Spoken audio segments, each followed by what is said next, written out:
আমাদের মধ্যে সবচেয়ে জ্ঞানী ব্যক্তি কে? আমি সবচেয়ে জ্ঞানী। এটা কোরআনের গল্প, এটা মুসা আলাইহিস সালামের গল্প। আপনি কি এদের ডুবিয়ে মারার জন্য নৌকাটা ফুটো করে দিলেন? এরা আমাদের প্রতি দয়া দেখালো, আর আপনি এত বড় জঘন্য কাজ করলেন। এটা সেই সফরের গল্প যেখানে লজিক বা যুক্তি হার মেনে যায় গায়েবী বা অদৃশ্যের কাছে। আপনি চাইলে তো অন্তত এই কাজের বিনিময়ে কিছু পারিশ্রমিক নিতে পারতেন। অন্তত সেই টাকা দিয়ে আমরা কিছু খাবার তো কিনে খেতে পারতাম। এটা সেই মুহূর্তের গল্প যখন জ্ঞান গর্বে বুক ফুলিয়ে দাঁড়িয়েছিল, আর আল্লাহ চাইলেন সেই গর্বকে ধৈর্যের সাগরে ডুবিয়ে দিতে। এরপর যদি আমি আর কোনো প্রশ্ন করি, তবে আপনি আমাকে আর সাথে রাখবেন না। হে বনি ইসরাইল, তোমাদের নবীর কাছে গিয়ে জিজ্ঞেস করো পৃথিবীর বুকে সবচেয়ে জ্ঞানী কে। আর এই একটা প্রশ্নের জবাবে এমন এক ঘটনা ঘটল যা ইতিহাসের মোড় ঘুরিয়ে দিল। এটা কথা হলো সেই মানুষের যিনি আল্লাহর সাথে কথা বলতেন, কিন্তু তাকেও ছুটে যেতে হয়েছিল এমন একজনের খোঁজে যার নাম বা পরিচয় পৃথিবীর কেউ জানত না। ভাবুন তো দৃশ্যটা, চোখের সামনে একটা নৌকা ফুটো করে ডুবিয়ে দেওয়া হচ্ছে আর বলা হচ্ছে এটাই নাকি সাহায্য। চোখের সামনে একটা নিষ্পাপ শিশুকে হত্যা করা হচ্ছে আর বলা হচ্ছে এটাই নাকি দয়া। জি, একদম। এটা সেই সফরের গল্প যেখানে লজিক বা যুক্তি হার মেনে যায় গায়েবী বা অদৃশ্যের কাছে। এটা মুসা আলাইহিস সালামের গল্প। এটা সেই মুহূর্তের গল্প যখন জ্ঞান গর্বে বুক ফুলিয়ে দাঁড়িয়েছিল আর আল্লাহ চাইলেন সেই গর্বকে ধৈর্যের সাগরে ডুবিয়ে দিতে।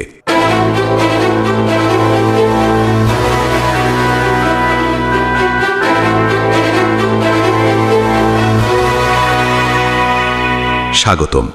আজকের এই এপিসোডে আমরা ডুব দেব সূরা কাহাফের সেই রহস্যময় অংশে যেখানে জ্ঞান আর ধৈর্যের এক অদ্ভুত লড়াই হয়েছিল।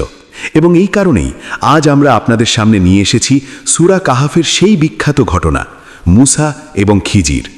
আমাদের সমাজে অনেকেই এই ঘটনাটা জানেন, কিন্তু এর পেছনের গভীরতা বা ইমোশনটা কয়জন অনুভব করতে পারেন?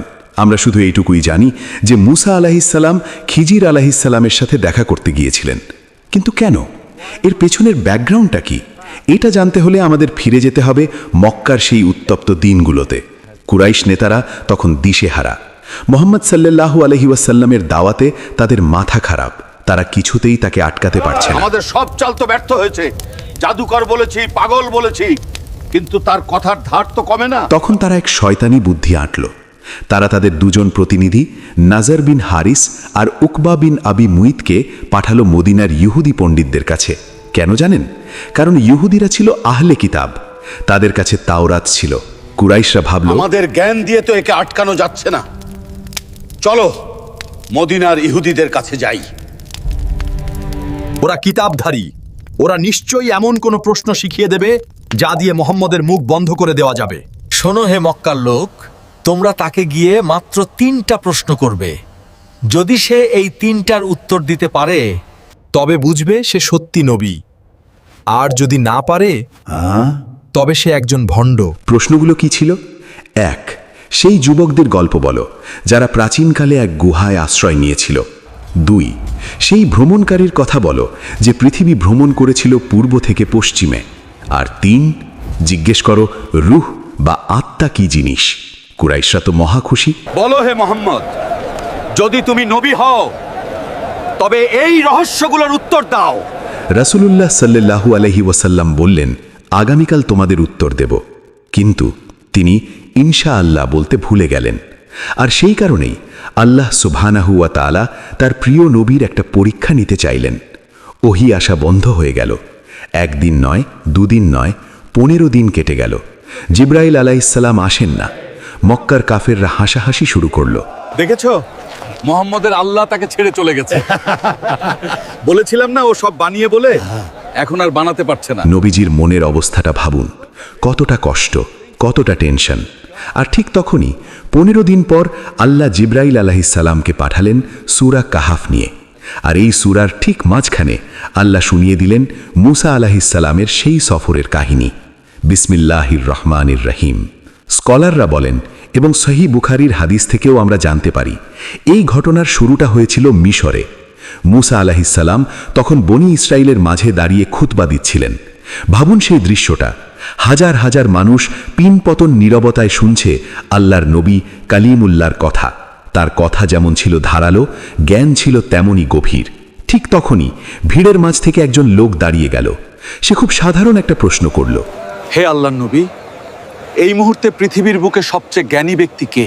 আর এই একটা প্রশ্নের জবাবে এমন এক ঘটনা ঘটল যা ইতিহাসের মোড় ঘুরিয়ে দিল। মুসা আলাইহিস সালাম, যিনি উলুল আজম নবী, যার হাতে তাওরাত, তিনি খুব সরল মনে উত্তর দিলেন, আমিই সবচেয়ে জ্ঞানী। তিনি কিন্তু অহংকার করে বলেননি। তার জানা মতে তো আসলেই তার চেয়ে বড় কোনো নবী তখন ছিলেন না। কিন্তু আল্লাহর কাছে এই উত্তরটি পছন্দ হলো না।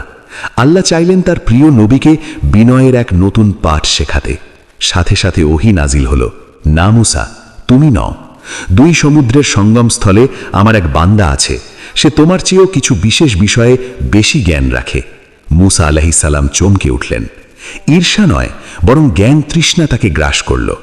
ভাবুন একবার, একজন নবী, তিনি জানলেন তার চেয়েও জ্ঞানী কেউ আছে। তিনি কি রাগ করলেন? না, তিনি বললেন, ইয়া আল্লাহ, আমি তার সাথে দেখা করতে চাই, আমাকে তার ঠিকানা দিন। আল্লাহ বললেন, একটা খলিতে করে মৃত মাছ নিয়ে নাও, সমুদ্রের তীর ধরে হাঁটতে থাকো। যেখানে গিয়ে দেখবে সেই মৃত মাছটি জ্যান্ত হয়ে সমুদ্রে হারিয়ে গেছে, ঠিক সেখানেই তুমি তাকে খুঁজে পাবে। শুরু হলো এক মহাযাত্রা। মুসা আলাইহিস সালাম তার যুবক সঙ্গী ইউশা বিন নুনকে নিয়ে বেরিয়ে পড়লেন। মুসা আলাইহিস সালামের ডিটারমিনেশন বা সংকল্পটা দেখুন। আমি ততক্ষণ থামবো না যতক্ষণ না আমি দুই সাগরের মিলনস্থলে পৌঁছাই, অথবা আমি যুগ যুগ ধরে হাঁটতে থাকবো। আমাদের আজকের জেনারেশনের কি এই ধৈর্য আছে? আমরা তো 2 মিনিটের ভিডিও দেখতে গিয়েই অধৈর্য হয়ে যাই। আর তিনি বলছেন প্রয়োজনে 80 বছর হাঁটব। হাঁটতে হাঁটতে তারা সেই নির্দিষ্ট পাথরের কাছে পৌঁছলেন এবং ক্লান্ত হয়ে ঘুমিয়ে পড়লেন। আর ঠিক তখনই সেই অলৌকিক ঘটনাটি ঘটল। তাদের সাথে থাকা সেই ভাজা মাছটি, যেটা ছিল তাদের দুপুরের খাবার, সেটি আল্লাহর হুকুমে জীবিত হয়ে নড়ে উঠল এবং লাফ দিয়ে সমুদ্রে চলে গেল। কুরআন বলছে মাছটি সুরঙ্গের মতো পথ করে পানিতে চলে গেল। কিন্তু অদ্ভুত ব্যাপার হলো, ইউশা বিন নুন এই দৃশ্য দেখলেন, কিন্তু মুসা আলাইহিস সালাম যখন ঘুম থেকে উঠলেন, ইউশা তাকে জানাতে ভুলে গেলেন। শয়তান তাকে ভুলিয়ে দিল। তারা আবার হাঁটতে শুরু করলেন। দীর্ঘ পথ পাড়ি দেওয়ার পর মুসা আলাইহিস সালাম ক্লান্ত হয়ে বললেন, আমাদের নাস্তা নিয়ে এসো, এই সফরে আমরা বড্ড ক্লান্ত হয়ে পড়েছি। তখন ইউশা বিন নুন চমকে উঠলেন, হায় আল্লাহ, আমি তো আপনাকে বলতেই ভুলে গেছি, সেই পাথরের কাছেই তো মাছটি অদ্ভুতভাবে সমুদ্রে চলে গেছে। মুসা আলাইহিস সালাম বললেন, আরে ওটাই তো আমরা খুঁজছিলাম, চলো জলদি ফিরে চলো। তারা নিজেদের পায়ের ছাপ অনুসরণ করে আবার সেই পাথরের কাছে ফিরে এলেন। ফিরে এসে তারা যা দেখলেন তা ছিল বিস্ময়কর। সেখানে একজন মানুষ চাদর মুড়ি দিয়ে শুয়ে আছেন। ইনি হলেন খিজির আলাইহিস সালাম। মুসা আলাইহিস সালাম তাকে সালাম দিলেন। খিজির আলাইহিস সালাম অবাক হলেন, বললেন, এই নির্জন জমিনে সালাম কোত্থেকে এলো? মুসা আলাইহিস সালাম পরিচয় দিলেন, আমি মুসা। খিজির আলাইহিস সালাম জিজ্ঞেস করলেন, বনি ইসরায়েলের মুসা? মুসা আলাইহিস সালাম বললেন, হ্যাঁ, আমি এসেছি আপনার কাছ থেকে সেই জ্ঞান শিখতে যা আল্লাহ আপনাকে শিখিয়েছেন। এবার খেয়াল করুন খিজির আলাইহিস সালামের রেসপন্সটা। তিনি মুসাকে ওয়েলকাম জানালেন না, কোনো মিষ্টি কথা বলেননি। তিনি সোজা সাপটা মুখের ওপর বলে দিলেন, তুমি কখনোই আমার সাথে ধৈর্য ধরতে পারবে না। কি অদ্ভুত, তাই না? একজন নবীকে বলা হচ্ছে তিনি ধৈর্য ধরতে পারবেন না। কেন? খিজির আলাইহিস সালাম নিজেই এর ব্যাখ্যা দিলেন। যে বিষয়টার পেছনের খবর তোমার জানা নেই, যেটার ভেতরের রহস্য তোমার জানা নেই, সেটার উপর ধৈর্য তুমি কিভাবে ধরবে? মানুষের স্বভাবই এটা। আমরা যখন দেখি চোখের সামনে অন্যায় হচ্ছে, আমরা রিয়্যাক্ট করি। আমাদের লজিক বলে প্রতিবাদ করো। মুসা আলাইহিস সালাম বিনীত হয়ে বললেন, ইনশাআল্লাহ আপনি আমাকে ধৈর্যশীল পাবেন, আমি আপনার কোনো আদেশ অমান্য করব না। খিজির আলাইহিস সালাম শর্ত দিলেন, ঠিক আছে, যদি আমার অনুসরণ করোই, তবে কোনো বিষয়ে আমাকে প্রশ্ন করতে পারবে না যতক্ষণ না আমি নিজে থেকে তোমার তার ব্যাখ্যা দিই। চুক্তি হয়ে গেল। শুরু হলো ইতিহাসের সবচেয়ে রহস্যময় সফর। তারা সমুদ্রের তীর দিয়ে হাঁটছিলেন, কোনো বাহন নেই। এমন সময় একটা নৌকা যাচ্ছিল। নৌকার মাঝিরা খিজির আলাইহিস সালামকে চিনত। তারা ভাবল এত বড় বুজুর্গ মানুষ, তাকে ভাড়া ছাড়াই পার করে দিই। তারা অত্যন্ত সম্মানের সাথে তাদের নৌকায় তুলল। নৌকা চলছে, চারদিকে পানি। হঠাৎ খিজির আলাইহিস সালাম কুড়াল বা হাতুড়ি জাতীয় কিছু নিলেন এবং নৌকার একটা তক্তা উপরে ফেললেন। ভাবুন তো দৃশ্যটা, যারা আপনাকে ফ্রিতে পার করে দিচ্ছে, আপনি তাদেরই নৌকা ডুবিয়ে দিচ্ছেন, তাও মাঝ দরিয়ায়। মুসা আলাইহিসসালামের পক্ষে এটা মেনে নেওয়া অসম্ভব ছিল। তার শরীয়ত, তার ইনসাফ তাকে চুপ থাকতে দিল না। তিনি চিৎকার করে উঠলেন, আপনি কি এদের ডুবিয়ে মারার জন্য নৌকাটা ফুটো করে দিলেন? এরা আমাদের প্রতি দয়া দেখালো, আর আপনি এত বড় জঘন্য কাজ করলেন। মুসা আলাইহিসসালাম ভুলে গেলেন তার ওয়াদার কথা। তার লজিক তাকে প্রশ্ন করতে বাধ্য করল। খিজির আলাইহিসসালাম ঠান্ডা গলায় মুচকি হেসে বললেন, আমি কি বলিনি তুমি আমার সাথে ধৈর্য ধরতে পারবে না? মুসা আলাইহিসসালাম লজ্জিত হলেন। তিনি বললেন, আমাকে মাফ করুন, আমি ভুলে গিয়েছিলাম, আমার উপর বেশি কঠোর হবেন না। প্রথম ভুল মাফ করা হলো, কিন্তু সামনে যা আসছিল তা ছিল আরও ভয়াবহ। নৌকা থেকে নামার পর তারা আবার হাঁটতে শুরু করলেন। পথে দেখলেন কিছু বাচ্চা খেলাধুলা করছে, ফুটফুটে সুন্দর সব শিশু। হঠাৎ খিজির আলাইহিসসালাম একটা বাচ্চার দিকে এগিয়ে গেলেন। কোনো কথাবার্তা নেই, কোনো উস্কানি নেই। তিনি বাচ্চাটিকে ধরলেন এবং তাকে হত্যা করলেন। কল্পনা করুন মুসা আলাইহিসসালামের মানসিক অবস্থাটা। নৌকা ফুটো করা তাও মেনে নেওয়া যায়, কিন্তু একটা নিষ্পাপ শিশুকে হত্যা করা, চোখের সামনে খুন, একজন নবী হয়ে এটা তিনি কিভাবে সহ্য করবেন? মুসা আলাইহিসসালাম এবার আর অনুরোধের সুরে কথা বলেননি। তিনি তীব্র প্রতিবাদ করলেন, আপনি একটা নিষ্পাপ প্রাণকে হত্যা করলেন যে অন্য কাউকে হত্যা করেনি। আপনি তো জঘন্য একটা কাজ করলেন। খিজির আলাইহিসসালাম আবার সেই ঠান্ডা গলায় মনে করিয়ে দিলেন, আমি কি বলিনি তুমি আমার সাথে ধৈর্য ধরতে পারবে না? মুসা আলাইহিসসালাম বুঝতে পারলেন তিনি আবার শর্ত ভেঙেছেন। কিন্তু এবার ঘটনা এত গুরুতর যে তিনি নিজেও বুঝতে পারছেন এই সফর হয়তো আর কন্টিনিউ করা সম্ভব নয়। তিনি বললেন, এরপর যদি আমি আর কোনো প্রশ্ন করি তবে আপনি আমাকে আর সাথে রাখবেন না। আপনি আমার তরফ থেকে যথেষ্ট ওজর বা এক্সকিউজ পেয়ে গেছেন। বন্ধুরা, আমরা এখন গল্পের একদম মাঝখানে দাঁড়িয়ে। দুটো ঘটনা ঘটে গেছে যার কোনো লজিক্যাল ব্যাখ্যা মুসা আলাইহিসসালাম খুঁজে পাচ্ছেন না। একটা নৌকা ডোবানো হলো, একটা শিশু হত্যা করা হলো। আমাদের জীবনেও এমন হয়, তাই না? হঠাৎ চাকরি চলে যায়, প্রিয় মানুষ মারা যায় বা ব্যবসায় ধস নামে। আমরা আকাশপানে তাকিয়ে বলি, কেন আল্লাহ, কেন আমার সাথে এমন হলো? আমি তো কোনো ক্ষতি করিনি। মুসা আলাইহিসসালামের মতো আমরাও অস্থির হয়ে যাই। আমরা জানি না যে এই আপাত দৃষ্টিতে দেখা ধ্বংসের আড়ালে আল্লাহ কোন নির্মাণ লুকিয়ে রেখেছেন। তারা আবার চলতে শুরু করলেন। সামনে অপেক্ষা করছে তৃতীয় ঘটনা এবং তারপর সেই চূড়ান্ত ব্যাখ্যা, যা শুনে মুসা আলাইহিসসালামের চোখ দিয়ে পানি পড়েছিল। হাঁটতে হাঁটতে তারা এক গ্রামের কাছে এসে পৌঁছালেন। গ্রামের মানুষগুলো ছিল অত্যন্ত কৃপণ। কোরআনের ভাষায় এদের বলা হয়েছে লুইম, মানে নীচ মানসিকতার লোক। মুসা আলাইহিসসালাম এবং খিজির আলাইহিসসালাম দুজনেই মুসাফির, দীর্ঘ পথ হেঁটে ক্লান্ত এবং প্রচণ্ড ক্ষুধার্ত। তারা এই গ্রামবাসীদের কাছে গিয়ে সামান্য খাবার চাইলেন। বললেন, আমরা মুসাফির, আমাদেরকে মেহমান হিসেবে একটু আশ্রয় আর খাবার দাও। কিন্তু গ্রামের লোকেরা মুখের ওপর দরজা বন্ধ করে দিল। বলল, তোমাদের কোনো খাবার দেওয়া হবে না, ভাগো এখান থেকে। চিন্তা করুন, একজন উলুল আজম নবী খাবার চাইছেন আর তাকে ফিরিয়ে দেওয়া হচ্ছে। কতটা অপমানজনক পরিস্থিতি। কিন্তু খিজির আলাইহিসসালাম কোনো কথা বললেন না। তিনি হাঁটতে থাকলেন। গ্রামের শেষ মাথায় গিয়ে তিনি দেখলেন একটা দেওয়াল হেলে পড়েছে, যে কোনো মুহূর্তে ধসে পড়বে। খিজির আলাইহিসসালাম সাথে সাথে নিজের গায়ের চাদর কোমরে বাঁধলেন এবং সেই ভাঙা দেওয়ালটা মেরামত করতে শুরু করলেন। মুসা আলাইহিসসালাম অবাক হয়ে তাকিয়ে আছেন। যেই লোকেরা আমাদের এক গ্লাস পানি দিল না, আমাদের অপমান করে তাড়িয়ে দিল, আপনি তাদেরই দেওয়াল ফ্রিতে ঠিক করে দিচ্ছেন। মুসা আলাইহিসসালামের ধৈর্য আর থাকল না। তিনি বলে ফেললেন, আপনি চাইলে তো অন্তত এই কাজের বিনিময়ে কিছু পারিশ্রমিক নিতে পারতেন। অন্তত সেই টাকা দিয়ে আমরা কিছু খাবার তো কিনে খেতে পারতাম। ব্যাস, খিজির আলাইহিসসালাম কাজ থামিয়ে মুসা আলাইহিসসালামের দিকে তাকালেন। খুব শান্ত কিন্তু চূড়ান্ত গলায় বললেন, ব্যাস, এখানেই আমার আর তোমার পথের বিচ্ছেদ। তুমি কথা দিয়েছিলে আর প্রশ্ন করবে না, কিন্তু তুমি তোমার শর্ত রাখতে পারোনি। মুসা আলাইহিসসালাম স্তব্ধ হয়ে গেলেন। তিনি বুঝতে পারলেন যে এই রহস্যময় শিক্ষকের সাথে তার সফর এখানেই শেষ। কিন্তু যাবার আগে খিজির আলাইহিসসালাম বললেন, যেতে তো হবেই, কিন্তু যাবার আগে আমি তোমাকে সেই তিনটি ঘটনার পেছনের রহস্য, সেই তাওয়িল বা ব্যাখ্যা জানিয়ে দেব যার ওপর তুমি ধৈর্য ধরতে পারোনি। বন্ধুরা, খুব মনোযোগ দিয়ে শুনুন, কারণ এখন খিজির আলাইহিসসালাম যে ব্যাখ্যাগুলো দেবেন তা শুধু মুসা আলাইহিসসালামের জন্য ছিল না, এটা কিয়ামত পর্যন্ত আমাদের সবার জীবনের যাবতীয় হতাশার উত্তর।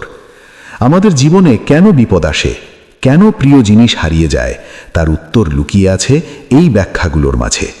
খিজির আলাইহিসসালাম বলতে শুরু করলেন, মুসা, তুমি ভেবেছিলে আমি নৌকাটা ফুটো করে তাদের ক্ষতি করলাম? আসলে আমি তাদের বাঁচিয়েছি। ওই নদীর ওপারে ছিল এক জালেম বাদশা। আমি ইচ্ছে করে নৌকাটা একটু ফুটো করে দিলাম, একটু ত্রুটিযুক্ত করে দিলাম। ওই নদীর ওপারে ছিল এক জালিম বাদশাহ। তার সৈন্যরা নদীর ঘাটে দাঁড়িয়ে থাকত। তাদের কাজ ছিল নদীতে যত ভালো ভালো নতুন নৌকা দেখবে সব জোর করে ছিনিয়ে নেবে, গরিব মাঝিদের রুজি রোজগার সব কেড়ে নেবে। আমি যখন দেখলাম ওই গরিব মাঝিদের নৌকাটা নতুনের মতো, আমি জানতাম ওটা বাদশার নজরে পড়লে আর রক্ষা নেই। তাই আমি ইচ্ছে করে নৌকাটা একটু ফুটো করে দিলাম, একটু ত্রুটিযুক্ত করে দিলাম। যখন বাদশার সৈন্যরা এলো, তারা দেখলো আরে এই নৌকা তো ভাঙা, এতে পানি ওঠে, দূর, এটা দিয়ে কাজ হবে না। তারা নৌকাটা ছেড়ে দিল। মাঝিরা পরে সামান্য কাঠ দিয়ে ওই ফুটো মেরামত করে আবার জীবিকা নির্বাহ করতে পারবে। কিন্তু আমি যদি ওটা ফুটো না করতাম, তবে তারা তাদের পুরো নৌকাটাই হারাতো। সুবহান আল্লাহ! ভাবুন একবার, ওই মাঝিরা হয়তো আল্লাহকে নালিশ করছিল, হায় আল্লাহ, আমাদের নৌকাটা ফুটো হলো কেন? তারা জানতো না এই সামান্য ক্ষতি তাদের কত বড় ক্ষতি থেকে বাঁচিয়ে দিল। আমাদের জীবনেও এমন হয়, হয়তো আপনার বাইক নষ্ট হয়ে গেল, আপনি বিরক্ত হলেন, কিন্তু কে জানে হয়তো ওই সময় রাস্তায় বেরোলে আপনার অ্যাক্সিডেন্ট হতো। আল্লাহ আপনাকে ছোট বিপদ দিয়ে বড় বিপদ থেকে বাঁচালেন। এরপর খিজির আলাইহিসসালাম বললেন, দ্বিতীয় ঘটনা, সেই শিশু হত্যা। মুসা, আমি জানি এটা দেখা তোমার জন্য খুব কষ্টের ছিল, কিন্তু শোনো, ওই ছেলেটির স্বভাব ছিল কাফেরদের মতো। তাই আল্লাহ চাইলেন না তার প্রিয় বান্দারা পথভ্রষ্ট হোক। তাই আল্লাহ সিদ্ধান্ত নিলেন এই বিষ বৃক্ষকে আগেই উপড়ে ফেলার। বড় হয়ে সে হতো এক ভয়ানক বিদ্রোহী, অবাধ্য এবং কাফের। আর তার বাবা মা ছিল অত্যন্ত নেককার মুমিন মানুষ। তারা তাদের সন্তানকে প্রাণের চেয়ে বেশি ভালোবাসত। আল্লাহ জানতেন এই ছেলে বড় হয়ে তার বাবা মাকে এতটাই জ্বালাতন করত, এতটাই কষ্ট দিত, যে সন্তানের ভালোবাসায় অন্ধ হয়ে হয়তো ওই নেককার বাবা মাও ঈমান হারিয়ে ফেলত। আল্লাহ চাইলেন না তার প্রিয় বান্দারা পথভ্রষ্ট হোক। তাই আল্লাহ সিদ্ধান্ত নিলেন এই বিষ বৃক্ষকে আগেই উপড়ে ফেলার, এবং আল্লাহ এর বিনিময়ে তাদের এমন এক সন্তান দান করবেন যে হবে দয়ালু, নেককার, এবং যে তাদের জান্নাতে যাওয়ার উসিলা হবে। দেখুন আল্লাহর পরিকল্পনা। ওই বাবা মা হয়তো কেঁদে বুক ভাসাচ্ছে, আমাদের বাচ্চাটা মরে গেল কেন? কিন্তু তারা জানে না এই মৃত্যু তাদের জন্য রহমত। তারা জানে না আল্লাহ তাদের ঈমান রক্ষা করেছেন। আমরা আমাদের লজিক দিয়ে বিচার করি, আর আল্লাহ বিচার করেন অনন্তকালের জ্ঞানের ভিত্তিতে। আর তৃতীয় ঘটনা, সেই দেওয়াল। ওই দেওয়ালের নিচে ছিল বিশাল এক গুপ্তধন, আর ওই গুপ্তধনের মালিক হল শহরের দুটি এতিম বাচ্চা। তাদের বাবা ছিল একজন অত্যন্ত সৎকর্মশীল মানুষ, ওয়াকানা আবুহুমা সালিহা। মুসা, ওই দেওয়ালটা যদি আজ পড়ে যেত, তবে গ্রামের ওই লোভী আর কৃপণ মানুষজন সব সোনাদানা লুট করে নিত। এতিম বাচ্চারা কিচ্ছু পেত না। আল্লাহ চাইলেন বাচ্চারা বড় হোক, সাবালক হোক, তারপর তারা তাদের বাবার রেখে যাওয়া সম্পদ খুঁজে পাক। এটা ছিল তোমার রবের পক্ষ থেকে রহমত। আর আমি শুধু দেওয়ালটা ঠিক করে দিয়েছি যাতে বাচ্চারা বড় হওয়া পর্যন্ত সম্পদটা নিরাপদে থাকে। আর শোনো মুসা, আমি নিজের ইচ্ছায় এসবের কিছুই করিনি, সব আল্লাহর হুকুম। এই বলে খিজির আলাইহিসসালাম বিদায় নিলেন। মুসা আলাইহিসসালাম দাঁড়িয়ে রইলেন একা। কিন্তু তিনি তখন আর সেই আগের মুসা নন। তিনি এখন জানেন চোখের দেখা সব সময় সত্য নয়। আল্লাহর পরিকল্পনার ওপর বিশ্বাস রাখাই আসল জ্ঞান। রাসূলুল্লাহ সাল্লাল্লাহু আলাইহি ওয়াসাল্লাম এই ঘটনা বর্ণনা করার পর বলেছিলেন, আল্লাহ আমার ভাই মুসার ওপর রহম করুন। তিনি যদি আরেকটু ধৈর্য ধরতেন, তবে আল্লাহ আমাদের আরও অনেক আশ্চর্য ঘটনা শোনাতেন। এখন প্রশ্ন হলো, 1000 বছর আগের এই ঘটনা আজ আপনার আর আমার জীবনে কি কাজে লাগবে? ভাই, আমাদের জীবনটাও এই গল্পের মতোই। আমরা প্রতিদিন এমন পরিস্থিতির শিকার হই যার কোনো লজিক্যাল ব্যাখ্যা খুঁজে পাই না। আপনি হয়তো একটা চাকরির জন্য জান প্রাণ দিয়ে চেষ্টা করলেন, তাহাজ্জুদ পড়ে দোয়া করলেন, কিন্তু চাকরিটা হলো না। আপনি ভেঙে পড়লেন, ভাবলেন আল্লাহ বোঝায় আমাকে ভালোবাসেন না। কিন্তু কে জানে, হয়তো ওই নৌকা ফুটো করার মতো আল্লাহ আপনাকে ওই চাকরিটা না দিয়ে কোনো বড় বিপদ থেকে বাঁচালেন। হয়তো আপনার খুব শখের রিলেশনশিপটা ভেঙে গেল, আপনি ডিপ্রেশনে চলে গেলেন। কিন্তু কে জানে, হয়তো ওই শিশুটিকে সরিয়ে নেওয়ার মতো আল্লাহ আপনার জীবন থেকে এমন কাউকে সরিয়ে নিলেন যে ভবিষ্যতে আপনার দুনিয়া এবং আখিরাত দুটোই ধ্বংস করে দিত। আমরা শুধু বর্তমান দেখি, আর আল্লাহ দেখেন শুরু থেকে শেষ পর্যন্ত। আমরা দেখি ছবির একটা পিক্সেল, আর আল্লাহ দেখেন পুরো পিকচারটা। আর ওই দেওয়ালের ঘটনাটা, বাবা মায়েদের জন্য এটা এক বিশাল শিক্ষা। কোরআনের ওই আয়াতটা, ওয়াকানা আবু হুমা সালিহা, তাদের বাবা ছিল সৎকর্মশীল। ওই বাবা মারা গেছে, কিন্তু তার সত্যতার কারণে, তার ইবাদতের কারণে আল্লাহ তার সন্তানের দায়িত্ব নিজে নিয়েছেন। আপনি যদি চান আপনার মৃত্যুর পর আপনার সন্তানেরা ভালো থাকুক, তবে ব্যাংকে কোটি টাকা জমানোর চেয়ে নিজে সৎ হন, নিজে আল্লাহর সাথে সম্পর্ক ঠিক করুন। আপনার সিজদাগুলো আপনার সন্তানের জন্য ইন্স্যুরেন্স হয়ে থাকবে। আল্লাহ ফেরেশতা বা খিজির পাঠিয়েও হলেও আপনার সন্তানের হক রক্ষা করবেন। সূরা কাহাফের এই গল্প আমাদের শেখায়, সবর বা ধৈর্য মানে হাত গুটিয়ে বসে থাকা নয়। ধৈর্য মানে হলো যখন সব কিছু আমার লজিকের বিরুদ্ধে যাচ্ছে, যখন আমার পৃথিবী উলটপালট হয়ে যাচ্ছে, তখনও বিশ্বাস রাখা যে আমার রব আমার জন্য যা করছেন তার ভেতরেই কল্যাণ রয়েছে, যদিও আমি এখন সেটা বুঝতে পারছি না। তাই আজ থেকে যখনই জীবনে কোনো অনাকাঙ্ক্ষিত ঘটনা ঘটবে, যখনই মনে হবে কেন আমার সাথে এমন হলো, তখন চোখ বন্ধ করে মূসা আলাইহিসসালাম আর খিজির আলাইহিসসালামের কথা মনে করবেন সেই ফুটো নৌকার কথা, সেই দেওয়ালের কথা, আর নিজেকে বলবেন, আমার জ্ঞান সীমিত, কিন্তু আমার রবের জ্ঞান অসীম। তিনি ভুল করেন না, নিশ্চয়ই এর পেছনে কোনো খায়ের বা কল্যাণ লুকিয়ে আছে। এই বিশ্বাসটা যদি বুকে ধারণ করতে পারেন, দেখবেন ডিপ্রেশন আপনাকে ছুঁতে পারবে না। আপনি প্রশান্তির এক অন্য লেভেলে পৌঁছে যাবেন। আল্লাহ আমাদের সবাইকে মূসা আলাইহিসসালামের মতো জ্ঞান পিপাসু আর খিজির আলাইহিসসালামের গল্পের সেই শিক্ষার মতো ধৈর্যশীল হওয়ার তৌফিক দান করুন। ভিডিওটি থেকে নতুন কিছু শিখতে পারলে অবশ্যই লাইক দিন এবং আপনার বন্ধুদের সাথে শেয়ার করে দিন প্রচারে অংশ নিন।